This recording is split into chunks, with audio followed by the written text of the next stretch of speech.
Right, good afternoon and welcome back to our meeting for our Deliberation review hearing. Heading back into the agenda, we'll just confirm the minutes of our previous meeting. Just of our agenda. So the recommendations that the minutes of the hearings committee held on the 20th of September 2023 are through and correct. So from one of the hearings, thank you, Steve, and Brian has seconded that. Right. Carrie, thank you. Now we're moving on to report number 6.1, which are the deliberations of the rates review and financing policy review hearing. We had all our submitters this morning, and Rhonda, welcome to the table. And I'll first of all hand over to you, and then what I thought for ease, because we have quite a few recommendations to go through, is that having a massive big open up discussion going around, have discussion questions and then discussions on each of the salient points. I think it would probably be easier for everybody to follow. Yeah, sure. That makes sense. Okay. So I'll take the report as read. So I did want to go back to a little bit of the discussion around the background of where we were with the rating review, how it's come about, and some of the discussions that happened as part of the review process and where we got to create the adjustments in the report. So council had agreed as part of the process for the CLTP to do a rating review. This hasn't gone back to first principles. It's been a rating review based on a recommendation that we did a full rating review in 2011, which went from LV to CV. So it was trying to look at some of the implications that council considered were an issue with the revenue and financing policy, and that was the starting point of the review. Council discussed a number of issues which were then talked about, and the analysis around the overall impact was where most of the changes happened. The biggest concern of council's was around the residential rates and the level of the residential rates, how that might be able to be looked at, and also just a general understanding of where we were at the moment with some of the services that we provided and how were we making sure that we were charging for those in the most appropriate and a way across the council, across the district. So the one thing to remember is that, and I'm not, please excuse me if I'm explaining something to you that you already know, but council, it is a tax. Its rates are a pretty blunt tool. We have not a lot of options in that space to be able to use information that the central government might have available to it for creating those taxes. We've got a relatively finite set of tools that's within our basket, and it's trying to find a way that those tools and the tax are done in a way that has an appropriate amount of rates being paid by the different sectors of the community as we can. It can't be a user pays system. We can do that for some instances, and we've done that through fees and charges where it's things like dumping rubbish and those sort of bits and pieces. It is a user pays to an extent that we use targeted rates for specific services that are provided. But when it comes back to some of those items, as was discussed this morning, general rates is the most appropriate way of doing that. So I just wanted to remind everyone around how that all fits together. I did want to answer a couple of items that were brought up this morning. So just if we can talk about those. And there was a couple of comments about SOAPs and using CV ends up being a double whammy. We in fact actually don't charge twice for any form of income that we require. Ultimately, the UAGC is paid for out of the pool, and that UAGC is taken away, and then the CV calculation comes into account. So we aren't charging twice. The intent of the UAGC is trying to flatten some of those where there is at least a base rate for those rating units or separately used or inhabited parts in the community, and then the CV process is used on top of that. So it's not a double whammy in the sense that we're rating for the same thing twice. It's very hard for us to distinguish when we're talking about dwellings as to whether it's part-time used, full-time used. We don't have access to that information. So the tool that we have in our tool basket is knowing that it's a separately used and inhabited parts that's able to be inhabited as a separate unit. And there is phasing as a possibility. We just need to understand the ramifications of phasing changes in, and if we're going to do that, making sure that we're doing both sides of some of the equations, because some of the equations are really attached to each other. So we don't want to do one half and not the other. And the other one was about updates and SUIPs.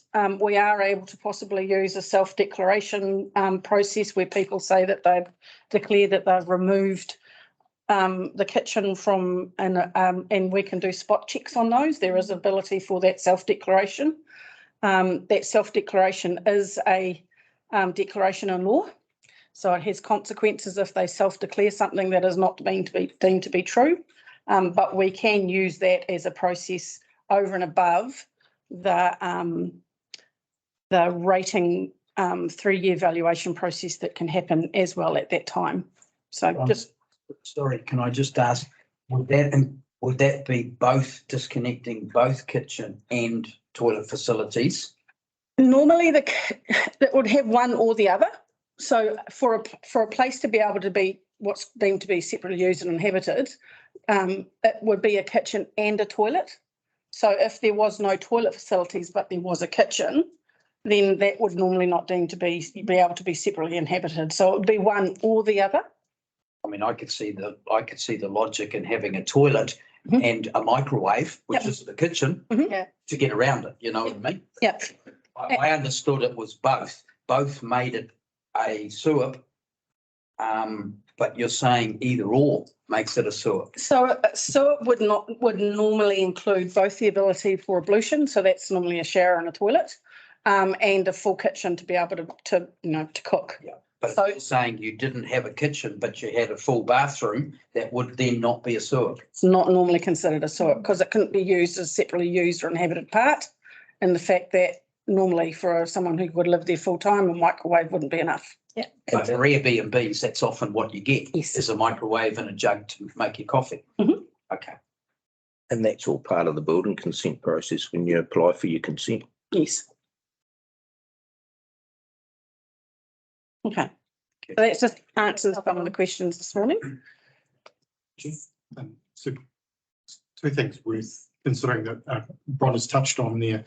Firstly, the definition of a SUIP uses the word inhabited, and I asked this question when we were drafting the paper because one of the things that may come up is inhabited or inhabitable is question. So we're using a definition based on quotable value as to the property is inhabitable and it is separate, but the SUIP, so separately used and inhabited part, is actually a definition under the Act, which is why we're using that term. So our interpretation is it's inhabitable, but the word SUIP has a definition under legislation. So we are. Is that challengeable? Like if somebody.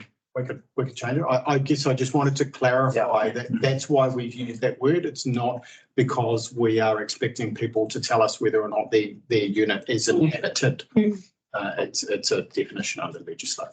So that's the first part. And the second part that I'll just point out is the next piece of the rating review is our remissions policy. and we haven't really covered off the remissions policy, but where we do find that one part of a rating review may be suited to a majority, but we have extreme situations on the fringes that we need to figure out how to minimise the impact of. We do have potential to do that through the rating and remission policy, and there I'm thinking of where there is potentially a large number of units on a single title. It may be that the rating remission policy want to consider a cap of some sort, or but there is another process to try and finesse the edges, but we are dealing with a relatively blunt tool. Sorry, and just to answer your question there, Dale, that has been discussed in law, and inhabitable is the correct definition. That's been challenged previously. Okay, so if we held with the inhabitable interpretation, that means somebody that said, well, mine's inhabitable but not inhabited, that a challenge wouldn't be successful. Correct. Okay, thank you. So we have the choice on that, which term to use? I would suggest the answer to that, if you're wanting to get yourself into a whole pile of work, is no, that you use the inhabitable. The answer is yes, but it's your recommendation we use an inhabitable. My strong recommendation would be to use inhabitable. Proving otherwise would be the challenge. Yeah.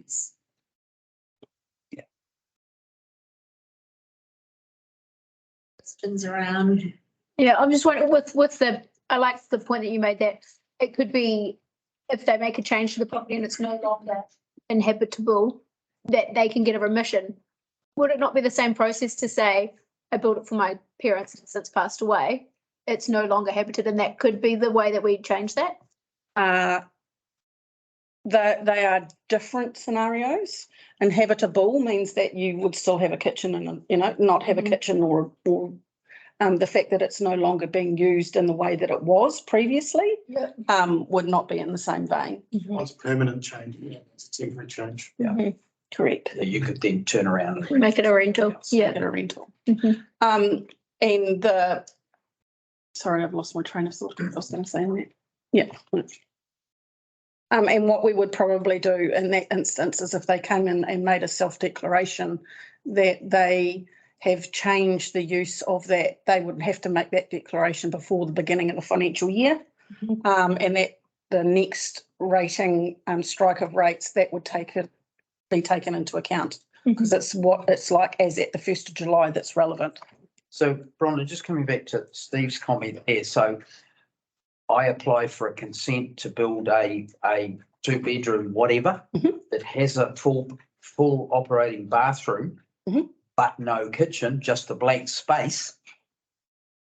Presumably, because it's consented and will have a code of compliance, QV will log that. So how do they determine whether it's inhabitable under this definition, or it's just a fancy outside sleep out, but it sneaks under the radar of inhabitable because it doesn't have a kitchen? So we provide all of the building consent information to QV as part of that process. So that is where they bring up if something's changed on a property, a lot of the valuation information where they've built in a new sleep out and whatever for them to be able to know to go and do either a review of what's on the property, in which case then it changes its CV. Because generally the assumption, I'm trying to get my head around this, the assumption when a set of plans came to the council and QV, if it's 2-bedroom, it's got a bathroom, but there's a blank space, the assumption is I'm going to Mitre 10 to put a kitchen in. But I mean, is it up to the property owner to then challenge the valuation when it comes in and critique it very carefully? Or how do we rely on QV determining that it's a inhabitable or not, based on what we give? Supplementary to that, is it us that's actually telling them? It is us that's telling them through Making the decision. our building consent process and our code of compliance process. And we're striking them off if they make a submission. So if they've built a unit that has CODA compliance that doesn't have a kitchen in it, then it would not normally be added to the property as a separately used or inhabited part. That's the key. Yes. That's the key. So if a person wanted to construct something or even an existing and actually remove the kitchen, put something else like a microwave and a jug or, a above bench grill, something temporary, then our records would say that is no longer inhabitable. We would not know that unless there was a building consent requirement to do that work. So if they've decided to remove the kitchen and take the sink out, take the cupboards out, take the oven out, the requirement will probably be on them to come and do a self-declaration that is no longer inhabitable. If it goes through a building consent process, then we would be notified that there'd been a change to the building for it to be either a separately used or inhabited part, or not a separately used or inhabited part now. I'm sorry, this is real semantics, but I know if we follow the proposals through, this is going to be, what's the definition of a kitchen? You just mentioned a sink. Is there components that are a stove, a sink, like built-in hardware? What's the interpretation of a Should we kitchen? let Solly answer Oh, yeah, that? go on. Thank you, Deputy Mayor. From the building point of view, so when people put a building consent application in, they must declare what they're lodging. If they lodge a sleep out and we see a bathroom and a kitchen sink, we go back and say it's not a sleep out, it's a minor dwelling. So for us, it is a kitchen sink. You think a lot of times motel units, you'll go in there and you'll have to take the jug into the bathroom to fill it up. Yeah. So it is, the kitchen sink is our major trigger, but you go back to that default position. If somebody could live in it without having to use the main dwelling at all, it is a SUP. Yes, in the building, it is a dwelling. Well, that's different to what we've just been talking about, because if I construct something that has a fully functioning bathroom, but a blank space where the kitchen might be, we're just talking about that's not inhabitable. Even if I go in afterwards and put a jug and not a sink, not built in, but temporary, because I've been in Airbnbs where there's a bed and, a one room and just has a microwave and an electric jug. Would have been lodged as a sleep out. So a lot of it depends on the honesty of the people when they're applying for a building consent. But then also too, we go into a final inspection to find a CCC off. So if we go in there and go, hang on a minute, we consented a toilet, like you think about a lot of garages will actually have a shower or a toilet in there because somebody's busy doing, dirty mechanical work or something and the wife doesn't want them to come inside until they've cleaned up. So that is not habitable. You couldn't live in there without having to use the main dwelling associated with it. That's from the purest building consent perspective. And it talks about not less than one kitchen and one bathroom when you actually start looking at the definitions under the Building Act. So that is the same scenario. If you have an Airbnb that might have a microwave in it, but no kitchen sink, it is not normally deemed to be inhabitable for a length of time. It might be okay for a weekend or it might be okay for a short stay, but it's not, if you're wanting to rent it out, most people would say, but where's the kitchen? I'm just thinking about one of the submitters who submitted the retreat or something. He talked about, get the gentleman's name. Yeah.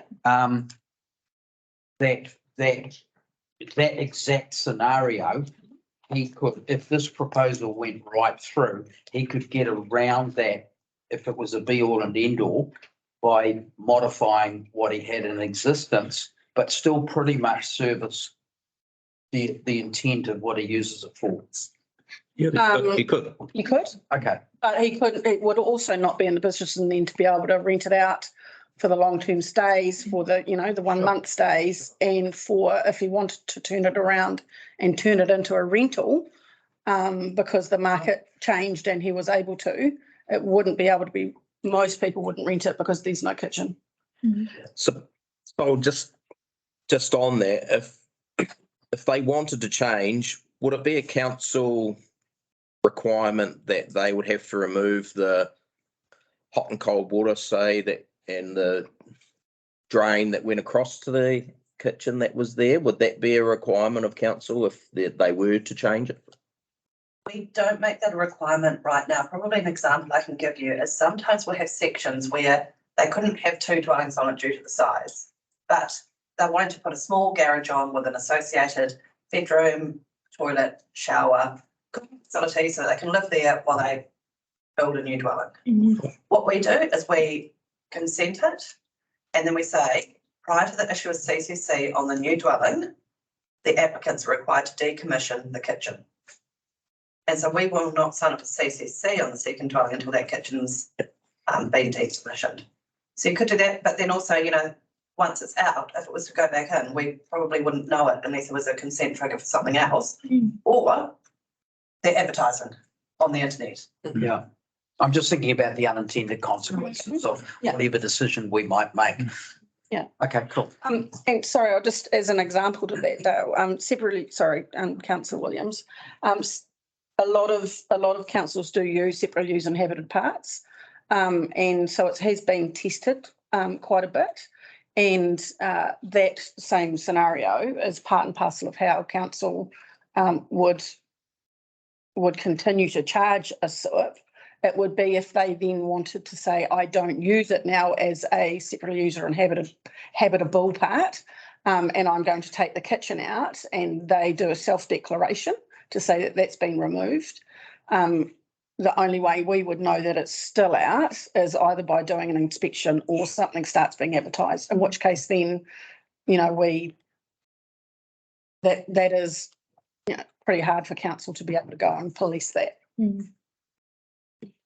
Question, how frequently do they have to self-declare? Is that a once-a, or do they have to do it every reasonable year?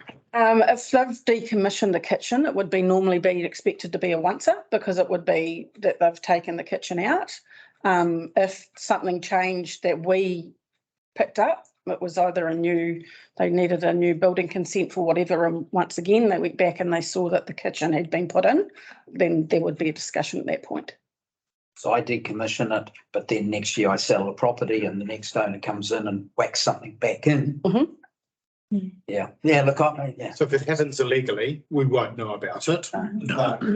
It happens through the proper process where a consent is lodged and we consider and inspectors go out, we would be notified of it. That notification would go to QV and would be updated when we do our usual QV updates. I'm just thinking about some of the rural people's submissions that, you know, you've got an old former house that is, for various economic reasons, is no longer inhabited.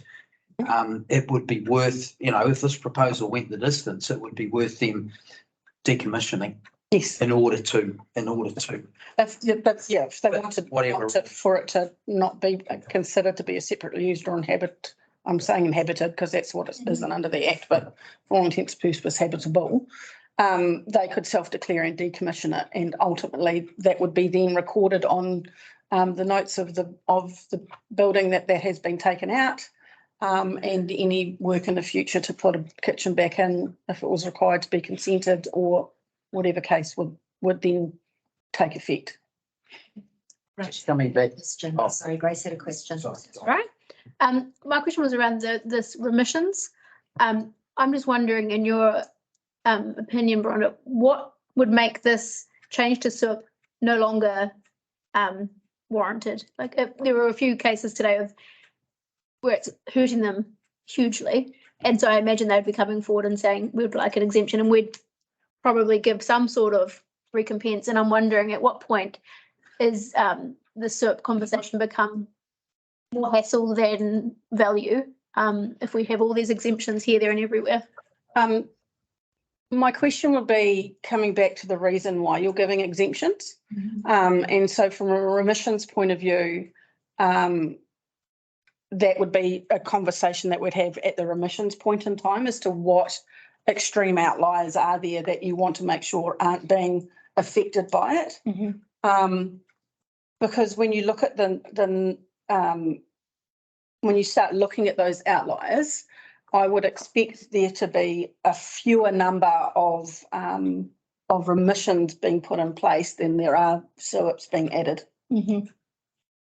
Yeah, I mean, you start exempting, it's a slippery slope. I come right back to the principle we started with, and that is that people are driving the cost increases that we're seeking to better manage. And if you come back to, I know it's not a pristine example, because as submitters have said, you can have a big house with 2 people and a small house with 10 people. So it's not an exact science, but working with what we're able to work with, the general rule is that more dwellings means more people, or more people accessing the services that the costs are being driven by those people numbers. So coming back to the principle of what's the problem we're trying to fix, that's why we've landed at that sewer starting point, if you like. Yeah. If you start exempting it, then it becomes, why have you started in the first place? I've got a question and then I'll come to you, Ron. How many councils, rural and provincial councils, use sewer? I'd need to look that up. Sorry, I don't. Sorry, that's just popped into my head now. I don't have, I'd need to go through and research that. Yeah. I can't, I'd be pulling a number out of my head. I'd need to go and ask the rural and provincials to be able to provide that. In my experience, this is the first council I've come across that uses rating units for UAGC instead of SUIPs. That doesn't mean that it doesn't happen elsewhere. We already know that the 2 councils side by side use UAGC and SUIPs. So ultimately, the question would then be coming back, well, how far? Okay, thank you. Sorry, I should have. No, that's okay. Yeah. Yeah, thank you. I guess, and I'm just following on Makes it hard to decision. the Deputy Mayor's comment, that we're stating the principle is that people drive the costs, but we actually don't have data to support that assumption. We now look at one of these submissions in particular, where it's elderly people, 1 person in a home, and I can take you to a place where there are 10 people in a home. The assumption doesn't stack up on, and I guess my question is, what actual evidence do we have that supports the assumption that we have all of these units that are full of people, or we have units tacked onto properties that are full of people, and that those people are burdening the services we provide?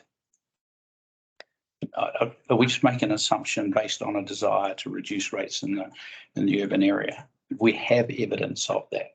I think the principle was not about whether or not additional people are creating burden.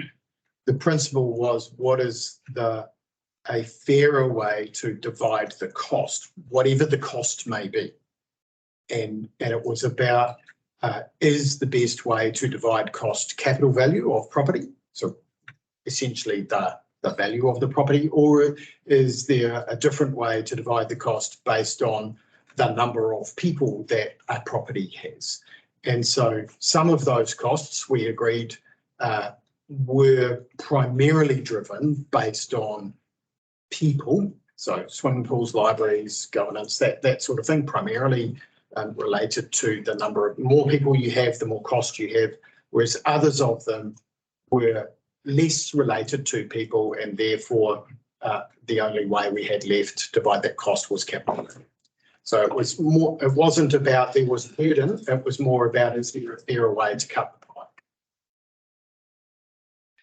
And the other conversation that we had right at the beginning was talking about this is the only tool that we have, but the capital value donating those lower socioeconomic, lower capital value houses and the rate burden that's in that space versus the rate burden that is elsewhere. And the UAGC was a significant driver of the costs in that space. And going to a SUIP for looking at the price of a dwelling within the dwellings within the district was one of the drivers that we looked at, or one of the opportunities that we looked at for assisting in that space. And that was one of the main discussions around what could that look like. And so it separately used inhabited parts as part and parcel of that conversation. And the consequence raised by some of the submitters is that we could inadvertently drive people not to provide housing, which is what we want people to do. We unfairly penalise a farmer who has shearing quarters which are only occupied during the shearing season, and we unfairly penalise Airbnb.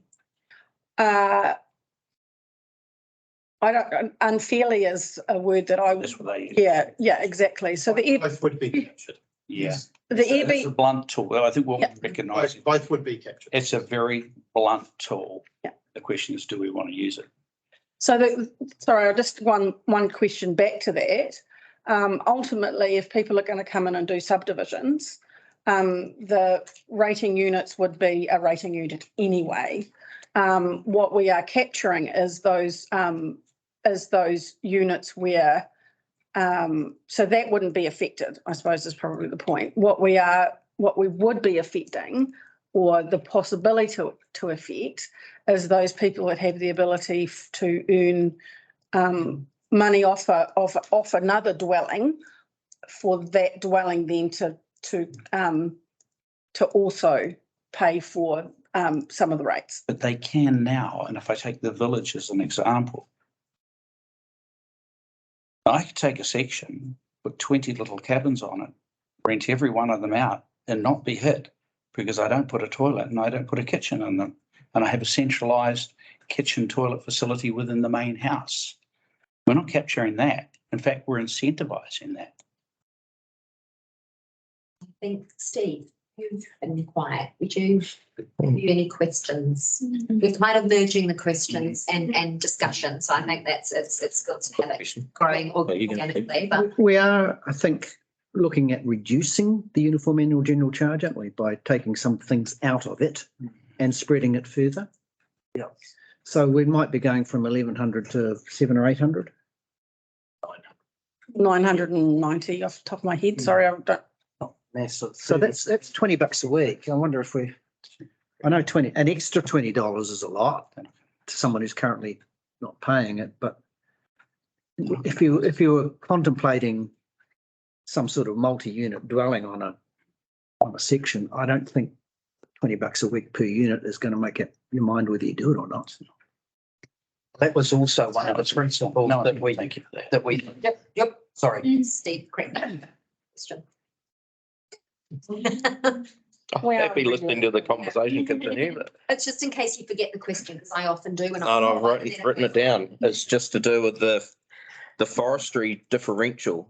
So we're just doing sorts. You're just doing sorts at all. We're kind of sticking to one conversation. Otherwise, we're just going to be all over the shop. So Yeah, sorry. No, I was just following on from Councillor Lawrence, is that, again, coming back to the principles of where we started, one of the driving discussion points was the higher than justifiable urban rates in Carterton District over a long period of time. But that was, and that was driven by the 30% maximum UAGC. So when we started to talk about, if we accept that is a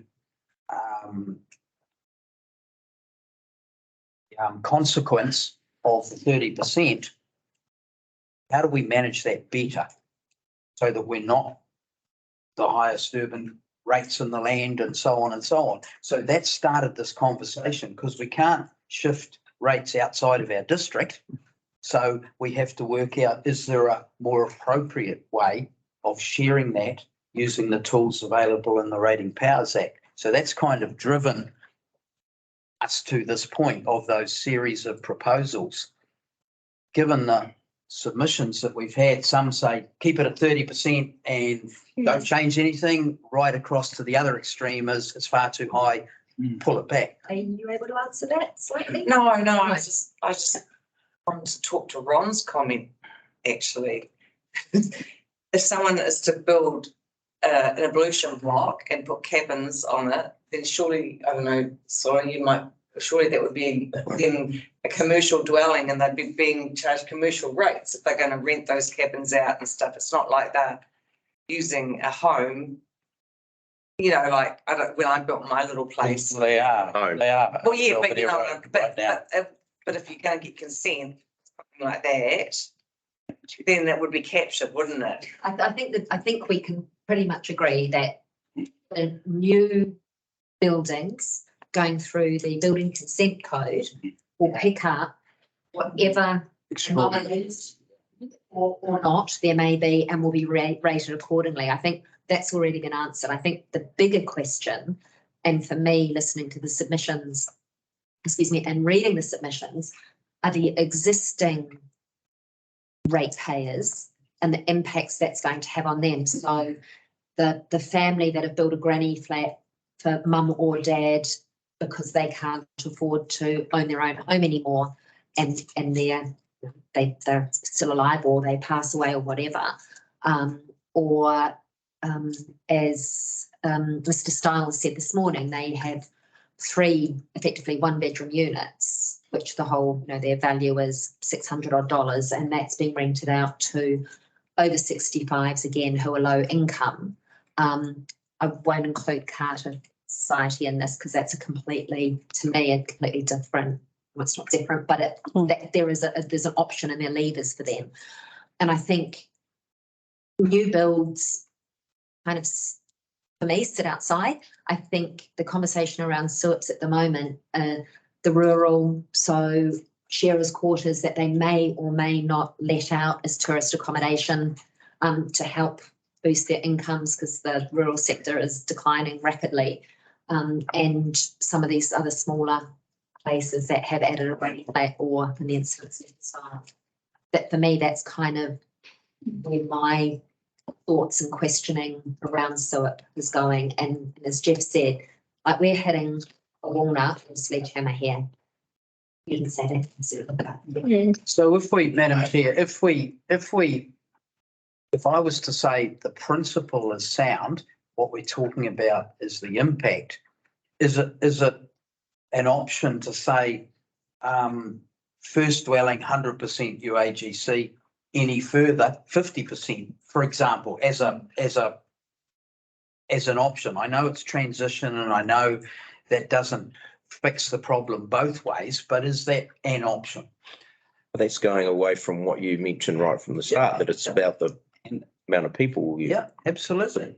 But this is where it's really good to have these questions because it can just help us think about different options. And we might say one thing at the beginning, but with these deliberations and questions, we may or may not fall in the same position. So it's really good to keep challenging ourselves. Thank you, Anna. And look, and that inspires me to think a little broadly because I'm very reluctant to sort of make up policy on the hoof at the deliberation phase right now without some sort of analysis as to what that would mean and what effect it would have.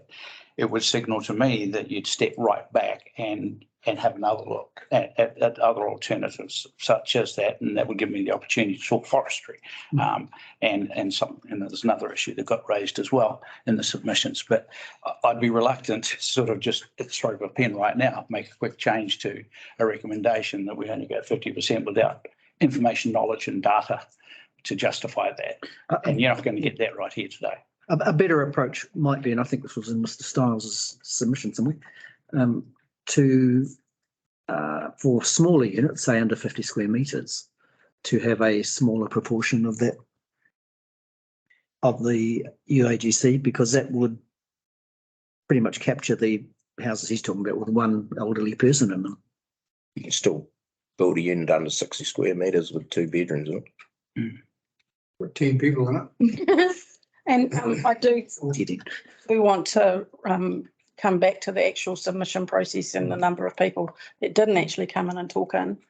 We do have 63% of the people in favour of changing it to SUIP. So although we had some people who are obviously being impacted coming and talking to us this morning, there were some conversations the other way. Just to and you're correct, we're not making the decision on the revenue and financing policy today. It's about deliberating whether you're recommending, if there's any more information that we can bring, that will be adopted on the 6th of December. So I just reminding that we've had some some stuff tabled with us today, and I think there's some outliers in those groups, and Carter would probably be one of the societies that we would need to look at. I come back to Mayor's comments right back at the beginning. We sort of talked about those people that are on fixed incomes and in houses and those sorts of things. We're also not remembering the people that are still in their house that they've owned for 20 years.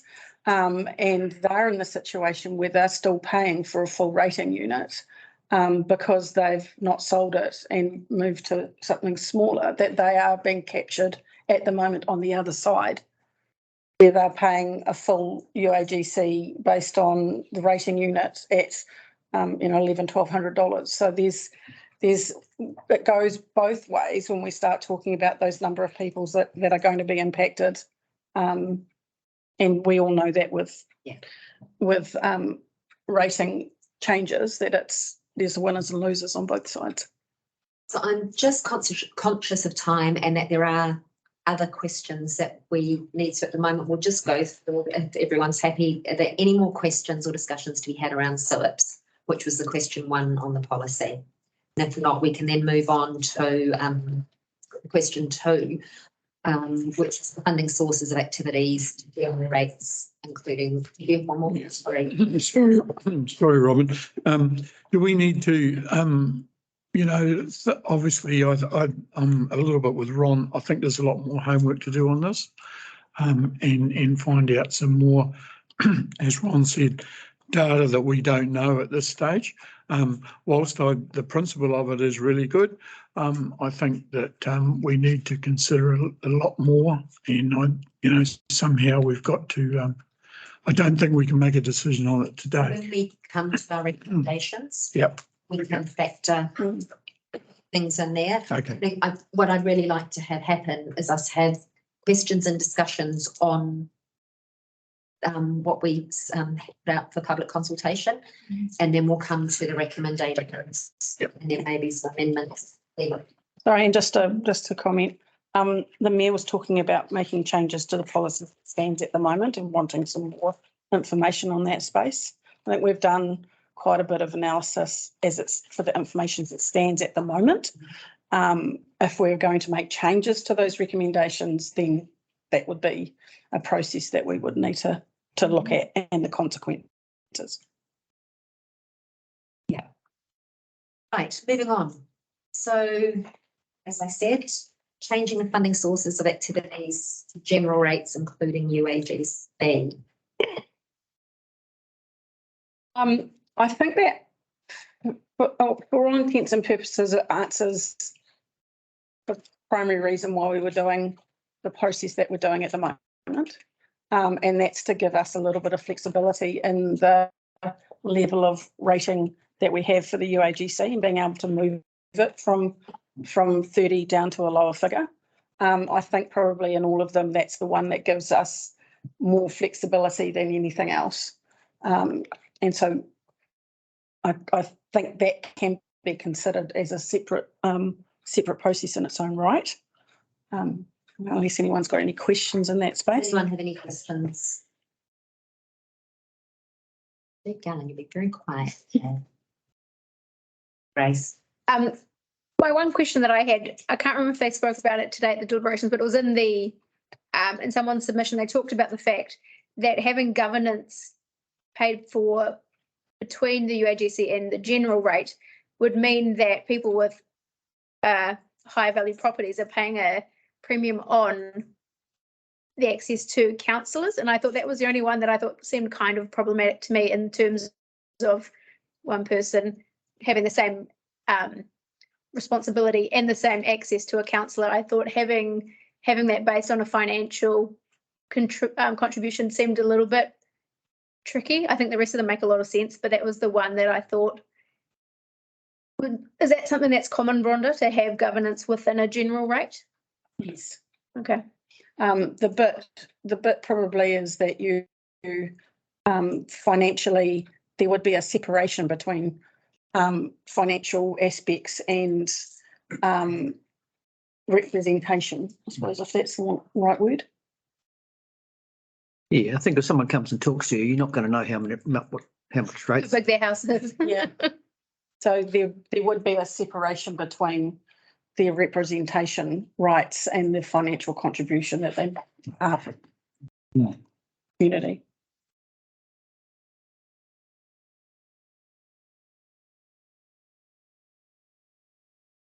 Councillor Ayling, the total cost for governance won't increase. It's just where it's funded from, where it's Yeah. charged to. So I think you're correct in your comment that the cost of governance, some of it may be charged to UAGC and some of it may be charged through general rate. And those that are charged via general rate and a capital value will end up paying a slightly higher proportion, but the total cost of governance isn't going to increase because it's now being charged via a capital value charge on general rate. But yes, you are correct. It's a different mechanism. It's a Yeah. calculation. Different results.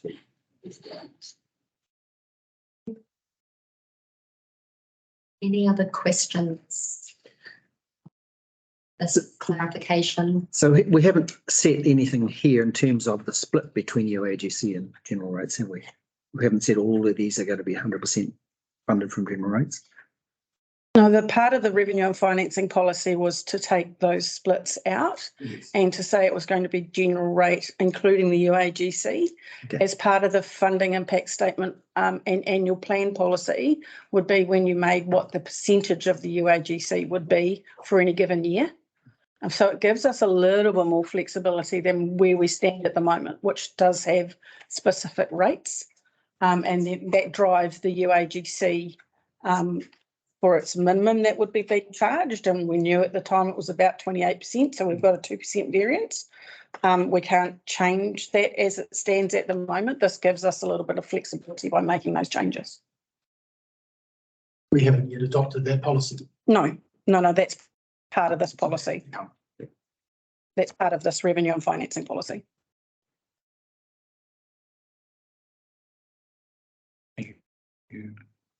Any, Yeah, Councillor Ayling, you suggesting that the governance should be excluded, or are you just asking? I was wanting clarification. I thought the point that the submitter made, that brought alarm bells to me. I thought, that seems, it made me feel uncomfortable that governance would be based on your personal wealth, not just the fact that you're part of the community. My preference would be that governance remained just as a flat rate for everyone.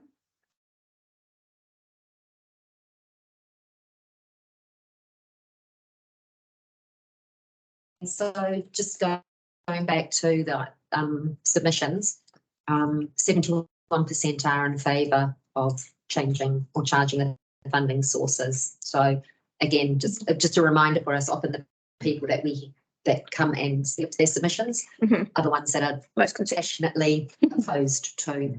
Yep. So Yes. If I can just add my you go, Steve. No. My observation, I mean, I see the numbers as being useful, but what steers me more is the quality of the submissions and the quality of the argument. To tick a box, and I recognise some of the names in there. Don't matter, neutral, haven't thought about it, doesn't affect me. But I guess for me personally, I do read the submissions and I do recognise a quality submission as opposed to a flick tick. Just saying for myself, numbers on their own. I think we've all read and reread Sorry. the submissions and Yeah, I know, but numbers like that don't necessarily sway me. good. Any other discussions around this point? Clarifications? Any other comments? We'll just move on to questions and discussions around the addition of a targeted rate for economic development. And this is one that these two almost go together. Yeah. And the conversations around when we came to that scenario as part of the conversation was these were these two were attached and the next two were attached. So I just suppose there's a caution in the fact that if we're going to do one, there is a little bit of a, Just pop them in the same basket. Yeah.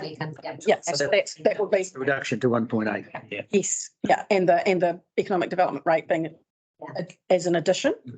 So I probably would best to talk to those two together. But Because the question I asked you over lunch and you answered, I think 50% of that economic development cost is pretty close to the value of the reduction from 2 to 1.8. So I think it's very close to as far as the actual amount of rates that commercial ratepayers are paying. Which is not the principle No. that we started with. It was around the pulling out the economic development so that it can be evaluated by the ratepayers as a targeted rate. Yes. But the effect of this is it doesn't really change who pays what, which is something I think people were a little confused about this morning. People thought that introducing the targeted economic development rate was actually a whole bunch of extra expenditure. or, yeah. But But if the principle is we're going to make lots of changes but not change anything, then we might as well finish now. Exactly. But I'm in agreement with Councillor Williams in the fact that the reason that we talked about that targeted rate was where the benefit lay. And I think one of the submitters talked about the fact that there might be therefore a bit more of an ability to have input. So ultimately, from that point of view, that I'll leave it with councillors, but that was one of the original conversations that we had about where did the benefit lie for the economic development rate, and what that looked like. So I just have a question for past term councillors. Ron Shaw mentioned the fact that there was an economic development group that used to exist to oversee WEDs or Destination Wairapa. Was that stopped for a particular reason, or? Speak to that. It was an advisory group, so it didn't oversee anything. Yeah. Go Carter and were part of the advisory group. So the groups of all the advisory groups have changed and morphed, and so it wasn't overseeing. Yeah. At all. So they were seeing budgets, or they weren't seeing anything. They just So an advisory group, like we have our people cycling, where members of the community can come in and raise things, and then it goes to council. So none of as advisory groups are not committees, so they have no budgetary controls. Okay. Thank you. Any questions around this? No questions, just an observation, I think. Yeah. Open discussions. I'm happy with the principles that we started with in those two block. The fact that they've cancelled each other out is a bonus or an unintended consequence, but regardless of where it landed, the principles still are sound, in my opinion. yeah, and I do think that highlighting the amount of economic development expenditure that the council's involved in, and making the commercial ratepayers responsible in effect for half of that probably will certainly increase the amount of interest in the community as to what we're doing, which I don't think is a bad thing.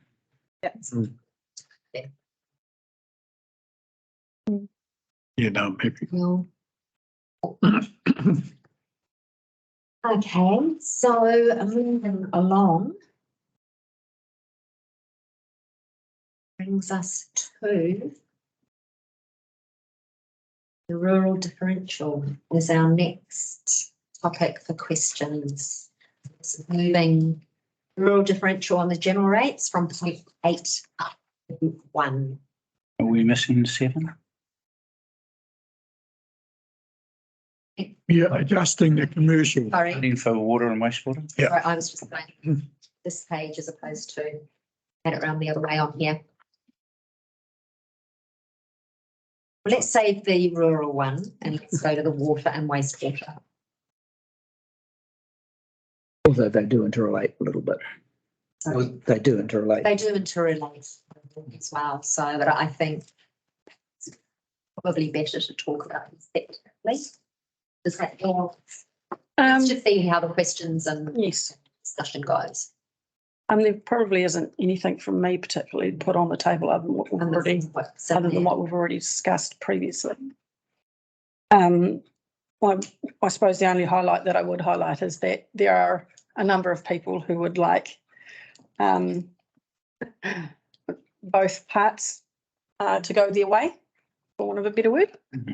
So they have the reduction but don't change the differential. So there's a little bit of just understanding that as an implication.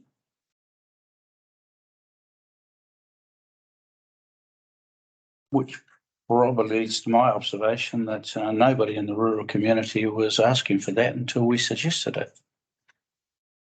That's the reduction in The reduction in the public funding for water and wastewater, that it be reduced from 10% to 5%. We put that up. And of course, people are going to say, yeah, out there. So it goes back to the principle. What was our principle for putting it up? User pays. User pays. And if you're going to, but for me, I agree with you. Tying those two together creates a different picture to me. The other principle behind was the changes that we've had in the way that wastewater specifically is being dealt with, and the implication of when you're disposing to land versus disposing to water, the waterways are not affected in the same way. The public benefit from having wastewater go onto land is less than the public benefit if you're doing it into waterways. It's actually the other way around, I think. I think this isn't what Carterton made. Not in the fact that if you're putting it into waterways, the waterways are the ones that are deemed to be polluted. That's right. So in which case then there is more public benefit by taking that out. By taking it out, there is less. This is what we've done. And there's less public benefit to having wastewater treatment plants.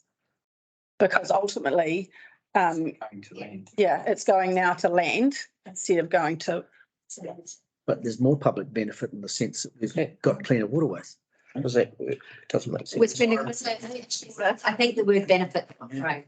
More public are affected by the fact that it's going into the waterways. That's right. Therefore, the percentage split across public would be higher because more people are affected.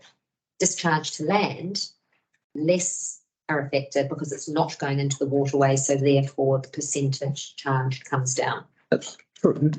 By the inverse is true. But by arranging to discharge more to land, by spending millions of dollars on those three lakes down there,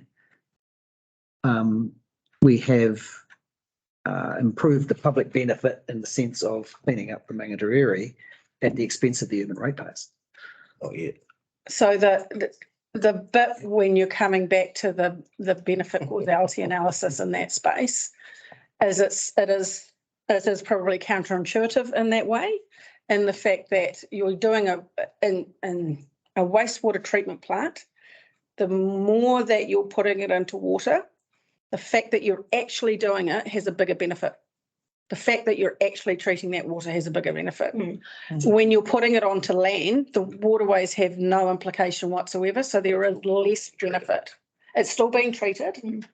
I'm not taking the treating process out of it. It's around the benefit and the fact that the wastewater treatment plant is in existence. So I know it sounds counterintuitive and I'm not probably explaining it very well, but maybe Jeff can give it a better word.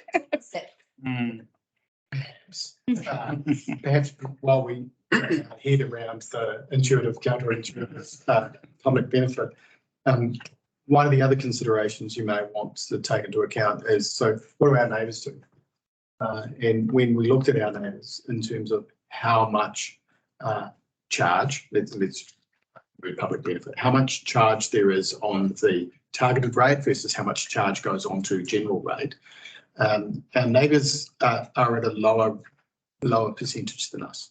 So we are quite high at 90 for water and 90 for wastewater. I know Marston are currently out consulting at the moment, and they're looking at pushing theirs up to 75%. So, you know, at 90, we're at the top of the game. I know South Wairarapa have a number between 70 and 90, and in terms of water and wastewater, but we are both our water and wastewater are at 90%. So in terms of the consistency across the Wairarapa, we are at the upper end of the spectrum for those charges or the burden on the urban ratepayer versus the burden on general rate. Also, can I say that, because we've had this conversation in different forms in the time that I've been on council, is around that premise that potable water is included at the 225 cubes. Some people use more, some people use less, and we have smart meters in Carterton. We could go to a user pay system, which a number of submitters have talked about.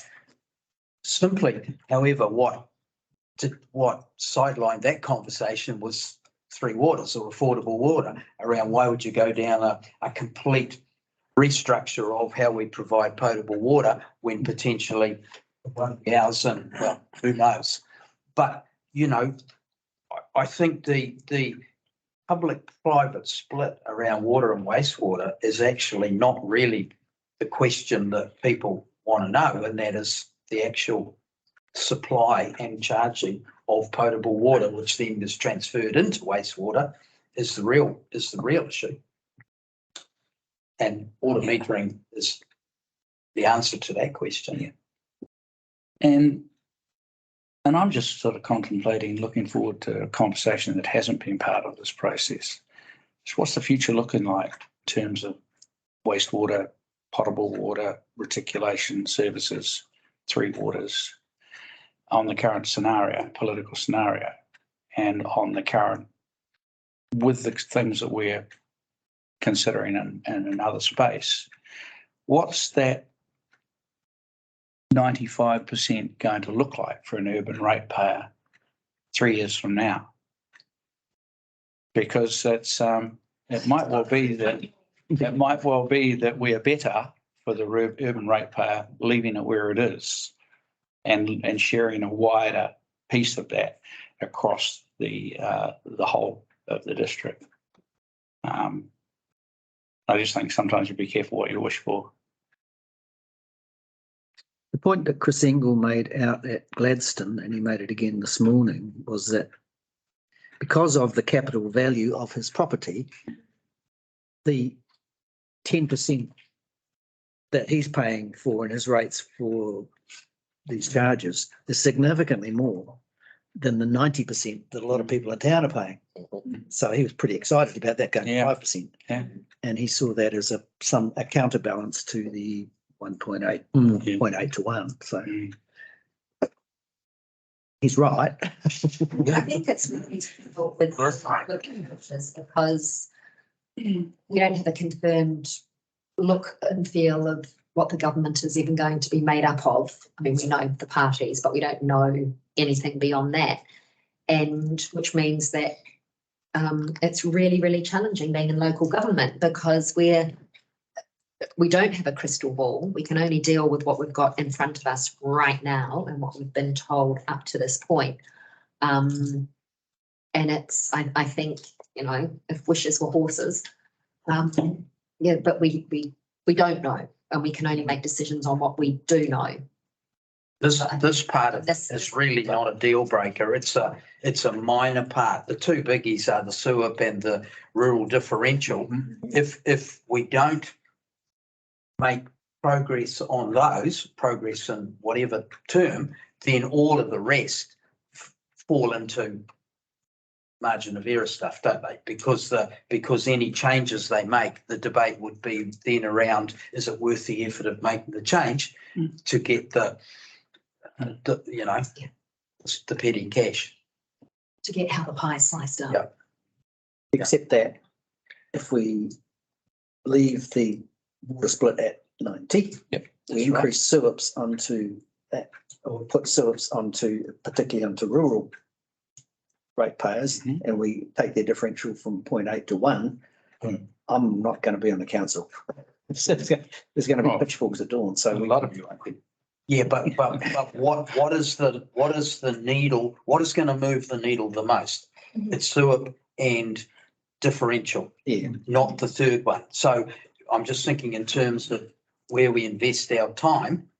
If we're not going to move the needle in those two big ones, then it's going to be a quick conversation with the small stuff, isn't it? But I thought we had the conversation and Jeff alluded to us, if we don't do it all together, then some of the changes that are made could potentially impact urban more than it will impact rural making the change. So we're either doing the majority or we're leaving status quo. That's my point. If we're not going to debate the big needle movers, then you're right. You're absolutely right. And I can Big needle movers. Why don't we start the discussion on the rural differential? Can I just finish off that there are contrary, to what I agree with you, Madam Chair, but there is some things that we do know that we are considering around wastewater infrastructure that needs improving, and we do know what those numbers are. And we do know that under a shift here, urban ratepayers will wear the brunt of that. Under the current system, it's shared a little bit more broadly, and hence Chris Engle's comment. The question is, what are you up for? Yeah, we don't know. So we can do that when we come to the recommendations and we'll find out. So moving on with questions and discussions. So is that including the forestry differential? Because I mean, there's nowhere written there where forestry is in it. So what concerns me is that as we're looking at these things on the list, when would another rating review be put to us? 3 or 6 years? So we would undertake a review of our revenue and financing policy in 3 years. In the proposal at this stage it would be 6 years before you did another full rating review. But we do have the potential to in 3 years' time with the next LTP. So thinking about the forestry differential. We could do it earlier if you wish, but we'd need to plan for it. Didn't we discuss that a lot of work has to happen before? That's what I'm saying is how long did it take Wairoa to? 3 years. 3 years worth of research in order to get to the point where they felt it was sufficiently analysed and supported for council to make a considered decision. And that process was really important because without council having the analysis prior to making the decision, it's very difficult. When council have the analysis prior to making their decision and you consider that analysis, it's very difficult for a court to then overturn your decision through a judicial review. I just look at it that not knowing the impact that a 3.5 or whatever differential on forestry could make on the rural sector and then on the urban sector, I really struggle to not have that in front of me when we're making a decision on 2 big impacts that will impact rural at the moment. I just see that as quite a difficult decision to make. Especially given that there's already a council who's taken the step and there is information available. Now, Could I just, I can talk about because we did it at the rating, funding and rating forum at 2 weeks ago in Wellington. The majority of the emphasis behind that was not about roading. It was actually about the social impact that losing jobs in their community had, which was what the WSP report talked about. And so for that conversation to happen in Carston would be quite a bit of analysis around what was the impact that forestry was having from all of the 4 well-beings. There is conversation around what does that look like from a roading perspective. That would have a different lens in Carston than it did in Wairoa. Would be the conversation that you'd need to look at, considering the amount of land and the amount of change in the land usage that's happening up in Wairoa at the moment. And that was their biggest concern. Right, so population decline due to the fact that there's no longer farming roles, that there's no longer shepherds out there or shearing crews or any of that work has disappeared from rural parts of town. There was no wood processing in Wairoa, so there was no further work able to be done by the addition of forestry. So all of that wood was trucked either up to Gisborne, depending on where you were, or further south to Napier Forestry. So there was no additional economic benefit that was being seen in Wairoa from the addition of forestry. And in fact, there was a loss of the population from the addition of forestry. So all of that research had been done before council got to consider a forestry differential. Which arguably, which has also happened in Tararua. And it's there to be seen if you want to drive through it. And is arguably the projection for here. So why wouldn't we be moving now ahead of the ball? But absolutely, I'm just saying that the length that you would need to have the analysis and research before you made those changes And fund. and fund it. The other question that I would have is the length of time that change would take then to come through versus using that as a reason not to do what you're wanting to do today. So the bit is probably, you'll never be in a position, I suppose, where you've got all of your every single thing answered as we stand at the moment today. But if you wanted to then not go through with what you wanted to do today to do with a forestry analysis, understanding the length of time that it would take for that to come through before you're able to implement what you're talking about today. I suppose is the point from that scenario.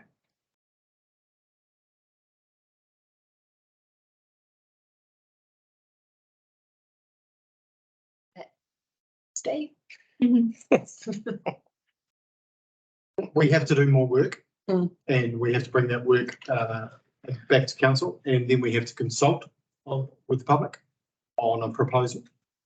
We have to consider feedback, what we're doing, and we haven't done that this time. We haven't consulted on the forestry differential at all. That is absolutely something we could include in the long-term plan. And if Masterton are already undertaking that work, then that would be relatively simple for us to join at the hip and do it together. Because it would be very foolish for us not to consider the other Wairarapa councils. So just a question, is Masterton considering that now? I think that they're undertaking the research, so they're not considering it as part of their current review. Right. They are undertaking the research. So Well, it should be Yeah. agreed to do it as part of the LTP. Consultation. No, as part of the LTP, the following LTP is to do that work for the next round. Yeah. Okay, so it's not the LTP they're working on at the moment, it's the following LTP. Do you know what their budget is for that? No, sorry. 'Cause I mean, that's what we would have to decide. Is I what we mean, and budget. why wouldn't you coattail? Exactly. Why wouldn't you So coattail? obviously, the forestry conservation and differential is actually, whilst it's relevant to the big picture, it's not pertinent to today's discussions because we haven't consulted on it, so we can't make any recommendations up to full council on it. So I think we need to, what you've said, actually have it investigated more. But today we've just got to be mindful that we are deliberating on what is in front of us. And what is in front of us is that the general rate differential increasing up from 0.8 to 1 in the rural sector. Now, I'm sure there's lots of discussion and if not questions around the room. There was quite a few people that talked about 0.6 and then they said, oh, it got snuck up to 0.8. Now we're going to push it up again. But no, obviously maybe about that. So floor is yours for your thoughts on it. You know, the fact that they've all said about, you know, and a few people brought it up about the 0.6 being what they've settled on, and then it managed to be snuck up to 0.8. I don't think council settled on it. It was what Federated Farmers put forward and suggested. And that's what they were pushing it. So council never settled on 0.6. That was a Fed Farmers recommendation. That was their recommendation, yeah. And then And it turns out for a compromise, we gave them 0.8, which was really good. And then now we're talking for one. And they will really be happy about it, aren't they? And feedback on that. As has been mentioned though, if we don't choose to raise it from 0.8 to 1 to match align with everything else, we could impact our urban ratepayers significantly. I just, again, I come back to the some of the information that we've considered in setting some of the principles, and the one that sticks in my head is the fact that, again, that what you say is right, but that's ancient history, decisions that were made back in the day with the information available. What's changed now, what we're having to consider, is the impact of climate change, which wasn't a consideration back in the 0.6 and the 0.8 and previously. And I think, was it Fed Farmers or one of the submitters, 86% of our roads are in the rural area. 100% of our bridges are in the rural area. When there's a climate change event, it affects rural roads. So and rural people will say the thing that they value most from council is maintenance of infrastructure and retention of infrastructure. So, you know, the rationale behind considering an increase is not to start a debate around, do we get traffic lights or street lights or footpaths? It's about the value of the infrastructure and it's spread across the district. And because of the significant percentage of roading infrastructure and the costs associated with its repair after weather events, that is in my head around that appropriateness of the burden. I'll just put that on the table. So in response to that, because I agree, it was the same with our public meetings that we had.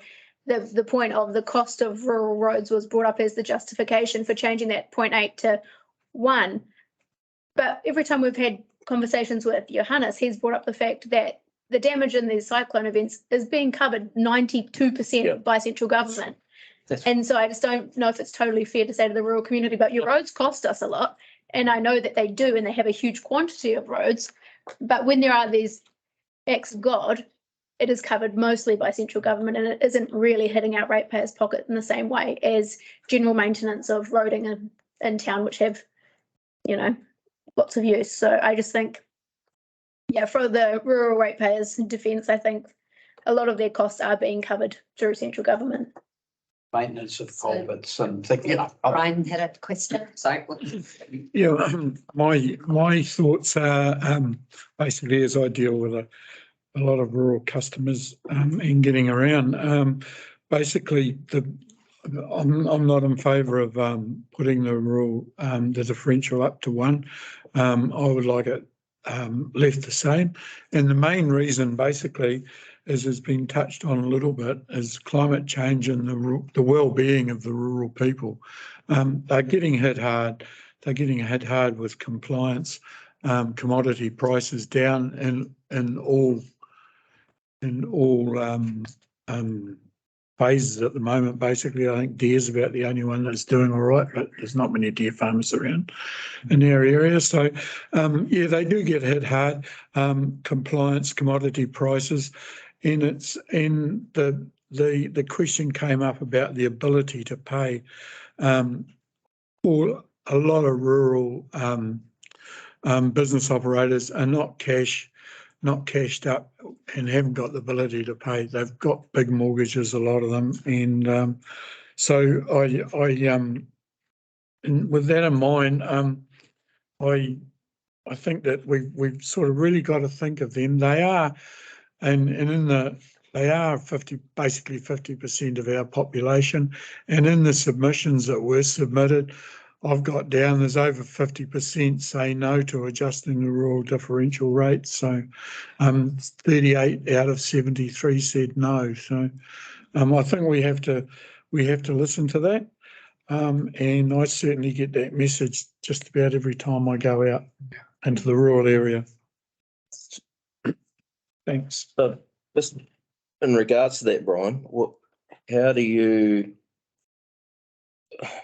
if that didn't change, I'm not saying I'm not in favour of it. If that didn't change, would you be happy for the increased impacts on urban? If that didn't change because it would hit urban if we didn't move that. Well, at the moment it is hitting urban, and so you know, I honestly think we've got to go to the more of the user pays, and you know, look at the 10% good on our wastewater. You know, is that appropriate? You know, should it only be 5%? So yeah, there's more than one lever to pull, I think. Yes, you had a question. Yeah, more of a thought from the submitters that we had today. I feel like they were there from the rural community.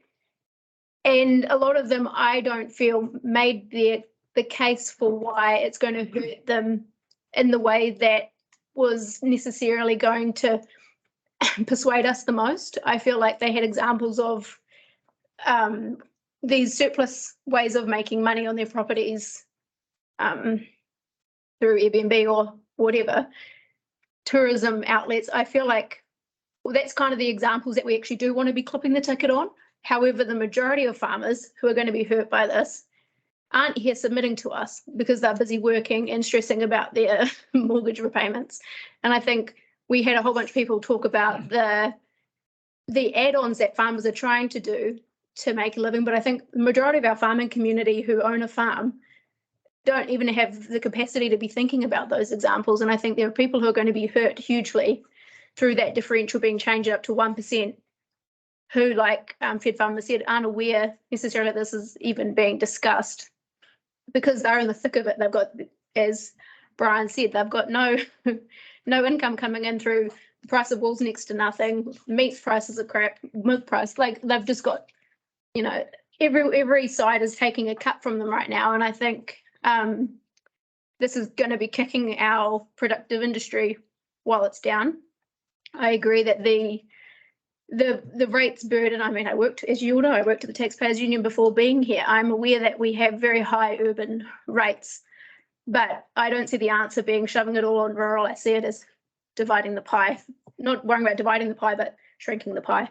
But yeah, I just think there's a huge portion of the rural community that the way that this is going to affect them wasn't really heard today. So I just think we should think about those who are mortgaged up to the eyeballs as well. Yeah, and as Grace said, I think, and we heard that today, that half of these farms don't even know what's going on. And they're not aware of the increase that's coming. And as Brian says, and he gets amongst farmers, and I get it every day. They're not doing that well at the moment. And this is not what they need. Yeah, Madam Chair, I worry when I hear people talking about transferring, you know, that it's okay to transfer the load onto wealthy people who have very expensive properties, ignoring the fact that those properties are probably mortgaged at 80%. And they're not wealthy. They're carrying massive mortgages. And particularly when you then consider the returns on those farms, you know, and a good year you might get 4%, and an average year you might get 1% return on your asset. And we overlook at that. We overlook the where the GDP comes from in Carterton District, and we overlook the fact that when we changed from land value to capital value, this was the issue. This was the issue that caused those very difficult meetings to happen.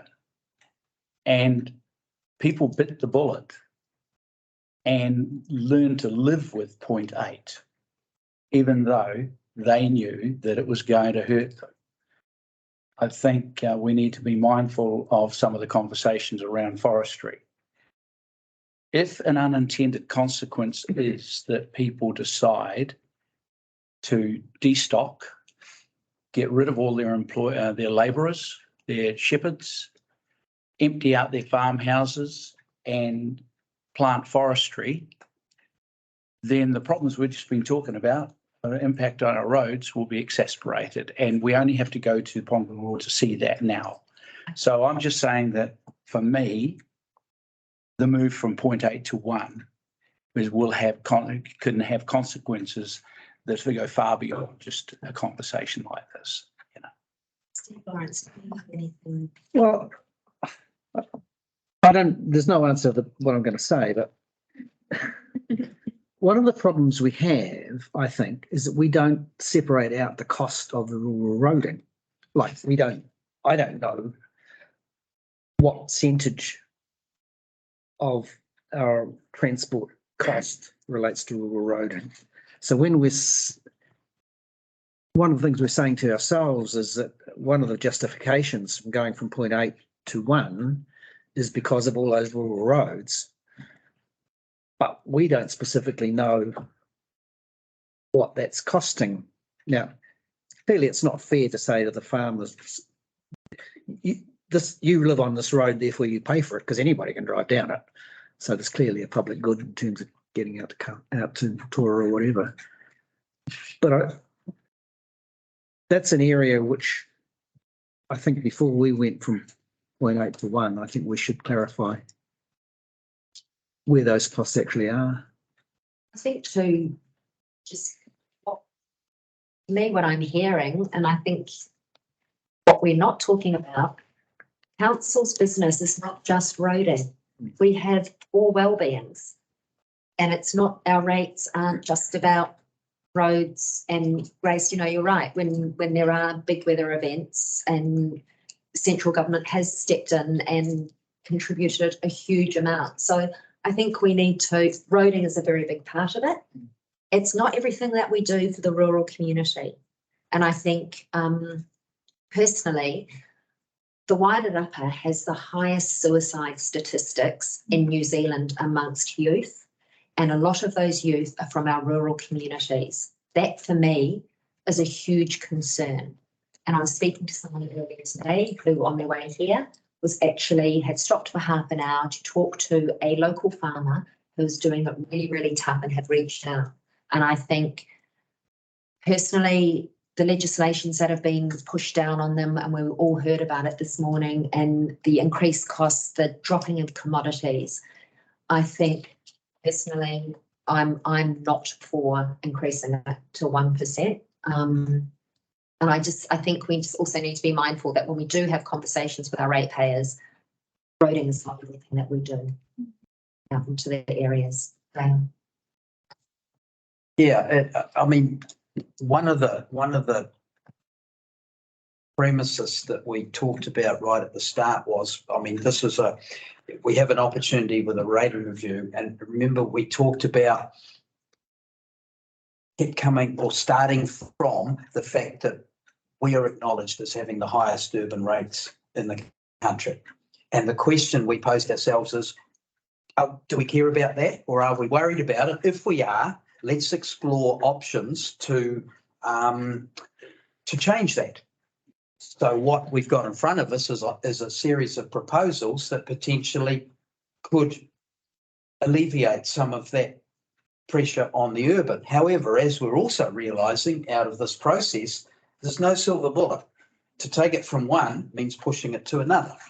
If as a result we end up that is as unpalatable an outcome as the status quo, which is the highest urban rates, it's not a failed process, but we still then have to turn around and say to our urban people, we've been through a process, we've considered all the options available, and the status quo is the preference. So you know what I mean? We started by saying we are significantly concerned by the highest urban rates in the country to exercise ourselves and our staff around what options. What I'm sensing is we're coming back to the 2 biggies that are going to would make the most difference to that. We're shying away from. And I'm not that's not a criticism. That's a process. It's a process.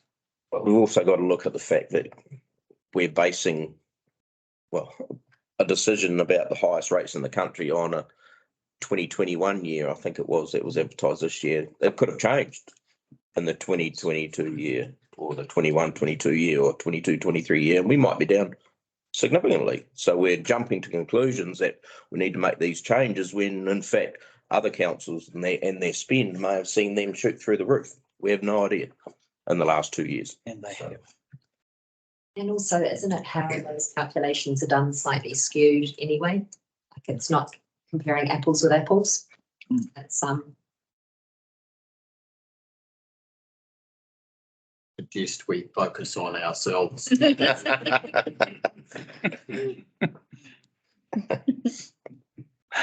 any more Very diplomatic comment. Any more discussions? Or are we happy to, yeah, I just have one with regards, my biggest concern is the double whammy that I'm seeing happening for the rural community with the rural differential being chucked out, as well as the SUIP being implemented. And I'm just wondering if, Rhonda, you could talk to how, if we chose to do one and not the other, how that would screw things up in your systems. Would it have the yeah yeah technically I filtered out a few other options and thought I could do that. Perhaps, the modelling is available to do precisely that. Yeah. It's not a quick exercise in order to, because we are dealing with a modelling system that considers every single property in the district. But if that is an option that council would like to consider, we can bring that to the 6th of December meeting. Absolutely. so you're not hard and fast deciding today. We're making recommendations to go up to full council, and we can have, that's when we make the decisions. So my request would be if there's any more information that would help you make the decisions on the 6th, I can go away and work on those as part of the process. Am I allowed to add just a couple of little bits to it? I think there is a couple of, there are two parts that we can sort of separate out, and I agree with Councillor Williams that there are a couple that are the big whammies, and the other ones have less of an impact, but still give us some good options. So if we go through and we take the SUIP not off the table, but if we put that to the side along with the two other options, which is the 0.8 to 1 and the changing the wastewater split. The other three, the targeted rate and the commercial rate, differential change and the funding sources, I think those ones give us more flexibility, and ultimately we could probably look to bringing those through as they stand. The other ones, more than happy to do some more modelling and having a look at what that looks like to be able to understand what the impact is. So. Possibly come back to Councillor Aileen's question around that modelling, looking at removing governance from the funding sources, the UAGC. If that is something that the committee wants to look at. We can cover that off when we come to the recommendations, perhaps. Yeah. Just have a look what it looks like. Is everybody ready if we move to the recommendations, and we may need to obviously.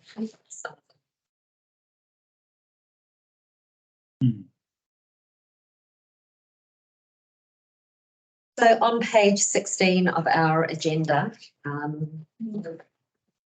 I'll move to the first recommendation, and that is that we receive the report. Do I want to move that? That's the safest one. So that'll be Dale. So that's Chair and the Mayor moving and seconding the easiest. Yeah, very brave. Recommendations. All in favour? Aye. Against? That one's carried. Recommendation 2 is actually not really a recommendation. because the others are, Can we take them part by part? so we will be definitely taking them all, piece by piece. Do this easier ones. I might do the easier ones. Sorry, when I say easier ones first. Okay, so the first recommendation that we will take will be number 5 on our agenda. And that's to change the public-private split for the economic development activity to be 50% public funded by general rates, including the UAGC, with the remainder funded through a new targeted economic development rate to the commercial/industrial sector. Do I have someone to move that?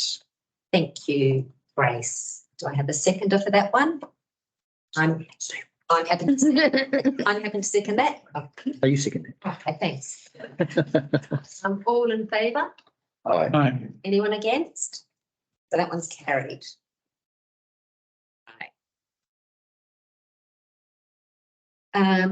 The next recommendation that I will put to the committee is number 6. The general rate differential is reduced to 1.8 from 2 for the commercial/industrial sector. Do I have someone to move that?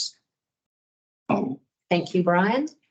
And thank you, Steve Lawrence. All in favour? Aye. One against? Carried. Thank you. All right. So we will move to number 4. I think next. So this has changed the funding sources of the following activities from UAGC to general rates, including UAGC. In front of us, we have those included governance, community amenities, community development, economic development, emergency management, parks and reserves. Do I have anyone to move all of those together, or would somebody like to move an amendment to that? I'd move an amendment B through to F be considered together and governance be considered separately. Do I have anyone to second that? Seconded by Steve Crackney. All those in favour? Aye. Anyone against?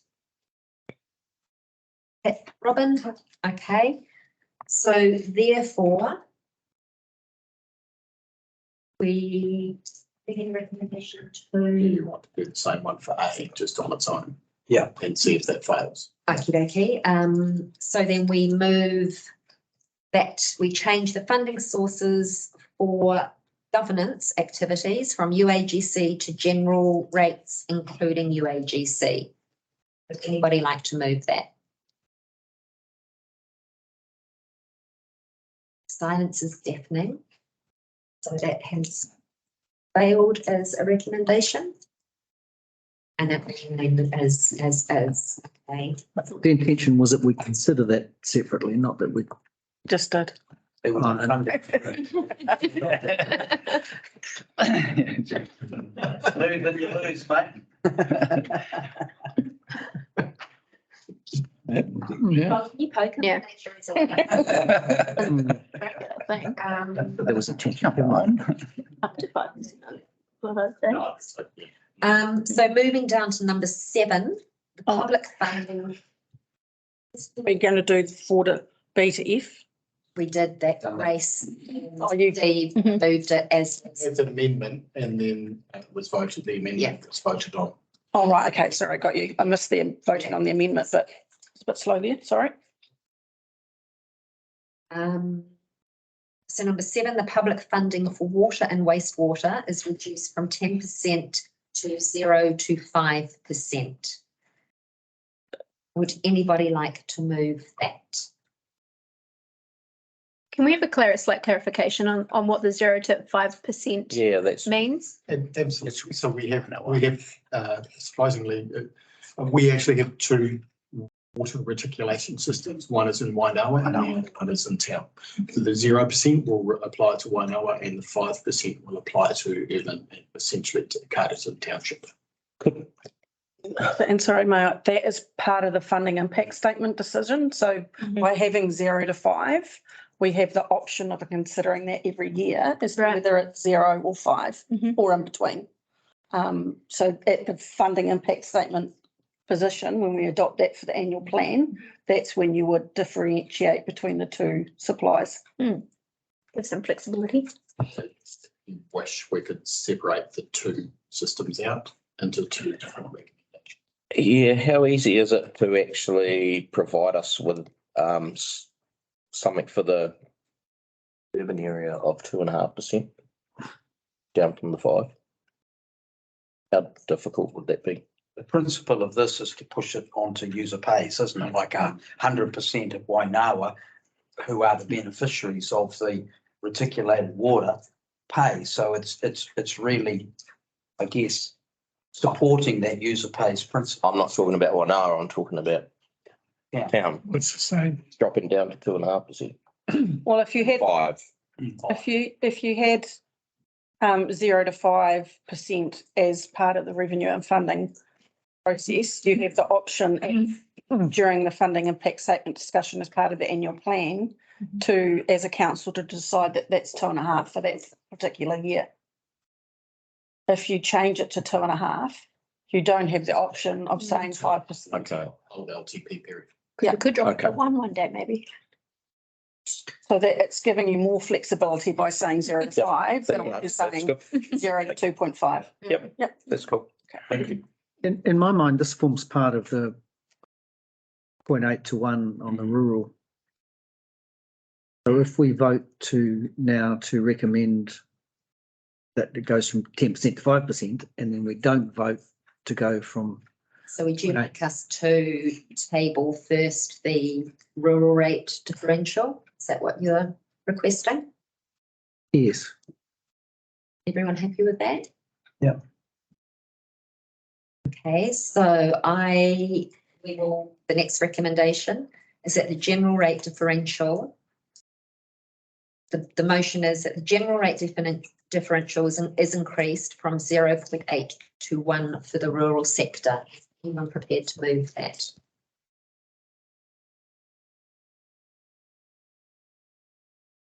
Then that recommendation has failed. The status quo will remain.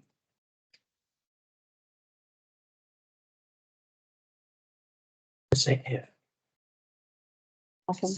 Right, now we will go back to 7, which is the recommendation is the public funding for water and wastewater is reduced from 10% to 0 to 5%. Anyone happy to move that recommendation? I think if we're going to consider it like this, we should split Wainawa out. Well, no, because if we support this now, Yes. that then impacts more on urban, the point Steve made before, which actually adds further pain to urban, not. I understand that, but where we are with the 1 hour at the moment, it's still 10%, isn't it? I would hint.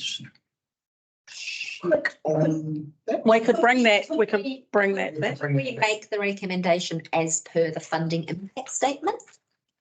That then cover. No, because ultimately you're making a change to the revenue and financing policy. Perhaps the best way to do it would be to split recommendation 7 into just add on to the end of it from 10% to 0 to 5% for urban. Yes. Water and wastewater, and then do a similar recommendation for Wainawa. Yes.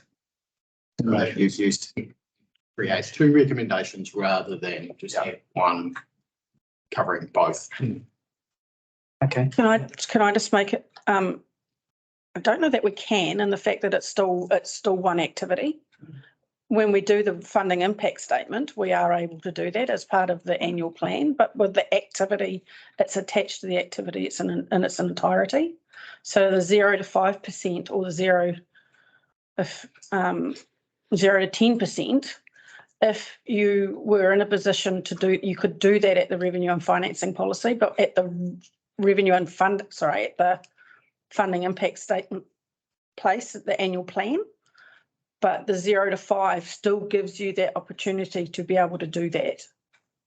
if it was 0 to 10, 0 to 10. then that means that gives us the latitude to That's right. go with the status quo if we wanted to, Mhm. or push it forward to where we started there had we have approved the general rate differential. And I can come back to you when we come back on the 6th around the consultation. So Yeah, I just need to check on the consultation process. we change the wording so the public funding for water and wastewater is reduced from 10% to 0 to 10%. How about the wording set between 10 Yeah, because it might not be reduced. and 0, Ultimately. 10 and 0%? Is changed from 10%. No. Yeah, No, no, that's, No. And then be set from 10 to 0%. That gives you the range Set. is set from In 0. case the final decision is it's from 10 unchanged. to Based 0%. on 10. And I then, believe going back to your question, councillor Lawrence, the reason it says 10% is Wainawa is currently gets a 10% public good as well. Yes. Which is an anomaly that we were attempting to address. Right. with 0. But this would still give us the opportunity to do and that. then we can set it in the rates Yeah. ourselves. Right. Yeah, that's fair. Third or fourth or fifth time lucky. The public funding for water and wastewater is set from 0 to 10%. Do I have somebody to move that? I'll move that. Thank you, Mr. Lawrence, and a seconder for that one. Yeah. Thank you, Mr. Williams. All those in favour? Aye. Anyone against? Got there. Carried. That's cool. Right. Elephant in the room. Number 3. So the next recommendation we have is to change the uniform annual general charge, the UAGC, to be based on separately used or inhabited or inhabitable that's inhabited. inhabited parts, with the definition included in the funding impact statement. Which is the definition that was included in the statement of proposal. Do I have anyone to move that recommendation? I'll move that. Thank you, Steve. Does anyone want to second Steve's? Steve Gallen?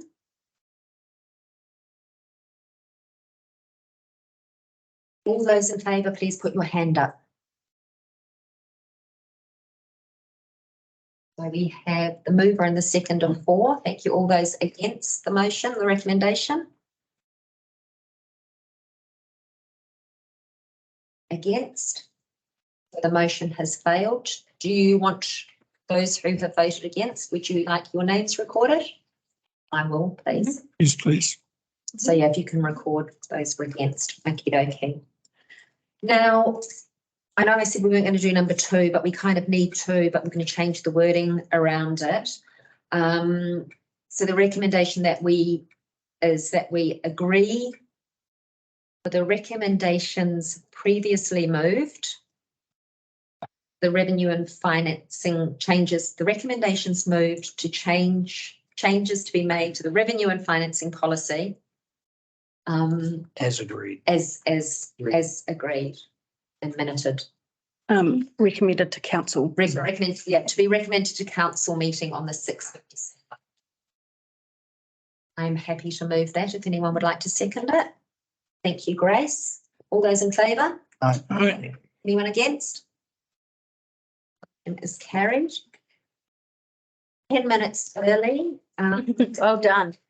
There being no other business, I'm delighted to close today's meetings and deliberations. Thank you everyone for your time. Thank you for those who are watching. Thank you our community for coming up. And also the Karakia, kia tau, kia tātou katoa, te atawhai o tō tātou ariki, a ihu kara iti, I te aroha o te atua, I te whiwhina tahitanga, ki te wairoa tapu, aki. Amen. Thanks everyone.